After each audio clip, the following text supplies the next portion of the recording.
Hello everyone. Welcome to Soumya's Diary. I am Soumyaranjan Pati. Today we will discuss about health related initiatives of National Informatics Center. So let's discuss about e-hospital. E-hospital is a part of Digital India initiative of Ministry of Electronics and Information Technology. The vision behind the initiative is to improve the delivery of healthcare services to the citizens across the country. It is the application of cloud-based hospital management system. It connects patients, hospital and doctors on a single digital platform. It is hosted at NIC National Cloud Megrad System. The e-hospital applications are based on global healthcare standards like HL7. The initiatives e-hospital, e-blood bank and online registration system applications are available on the cloud through software as a service. So what is software as a service? Software as a service allows user to connect to and use cloud-based applications over the internet.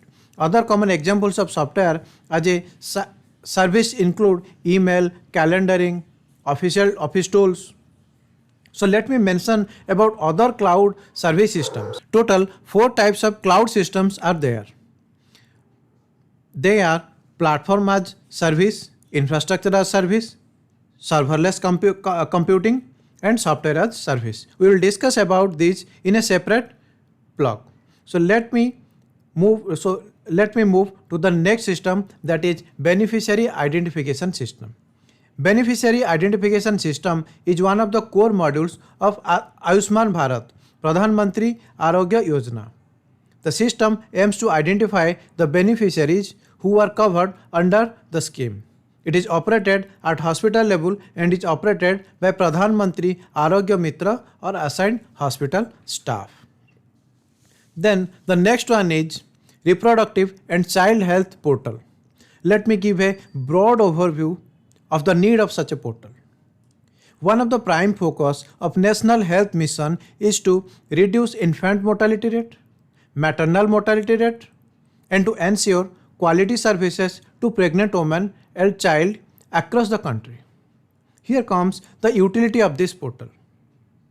The portal captures information on all RCH related services like family planning, maternal health, child health, and immunization. The portal is designated for early identification and tracking individual beneficiary throughout the reproductive life cycle. Then the next one is collaborative digital diagnosis system. It provides an integrated online environment to visualize medical and dental images for diagnosis and treatment planning. Remote health center can be connected to expert radiologist and doctor by suitable tool and channel for data transmission and diagnosis. It provides the experts a common platform to collaborate. The repository of images with annotation can be used for education and research purpose. It will also improve the quality of medical services in rural area. Thus, it will improve the medical ecosystem. Now the question arises, how so much high definition data will be transmitted? It needs high bandwidth, low latency capacity network system. We appreciate about the National Knowledge Network in our previous blog. So National Knowledge Network will provide the platform for the project. Then the next one is direct benefit health transfer. So it is a portal. It enables state and union territories to report and enter their DBT related progress on monthly basis. The next one is central government health scheme. For last 6 decades, central government health scheme is providing comprehensive medical care to central government employees and pensioners. It includes allopathic, homeopathic and Indian system of medicine. So what is Indian system of medicine?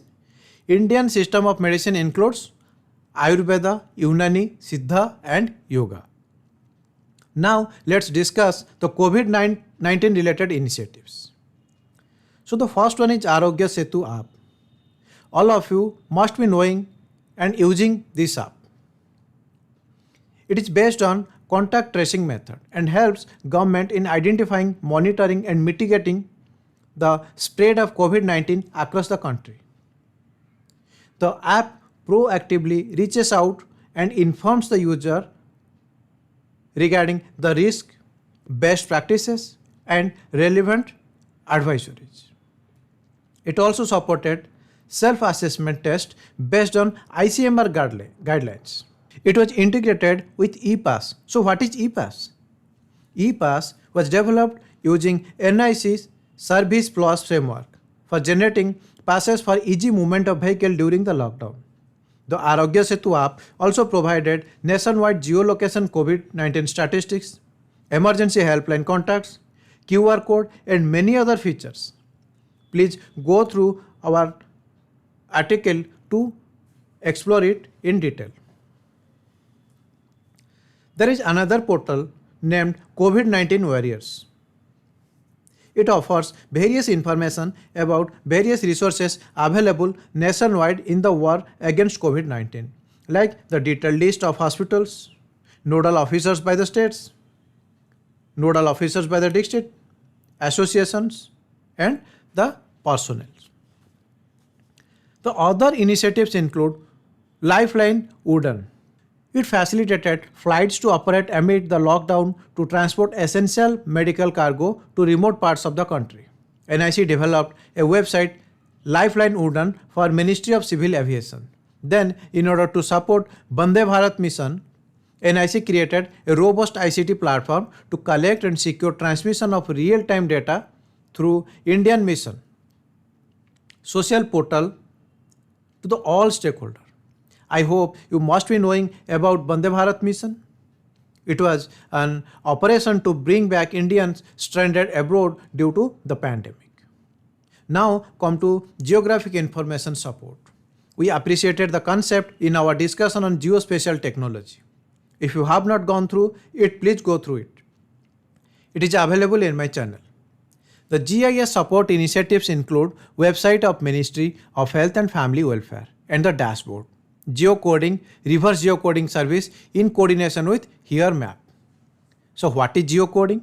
Geocoding is the process of converting address into geographical coordinate, that is expressing in terms of latitude and longitude. It is helpful to mark the place on the map. Similarly, reverse geocoding is the process of converting geographic coordinates into human readable address. These services were provided with HereMap for Arogya Setu app.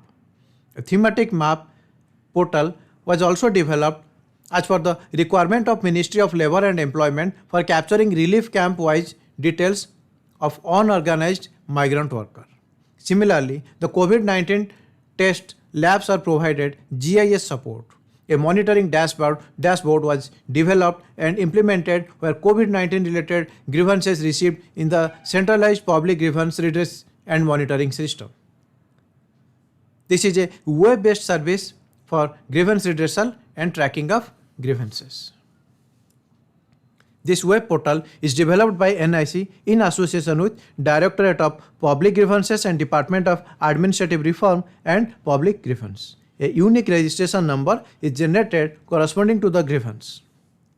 If any issue is sub judice or matter concerning judgment given by any court, if it is a personal matter, it's a family dispute, a right to information matter, or any matter that impacts territorial integrity of India or friendly relation with any other country, then it is not taken for the grievance.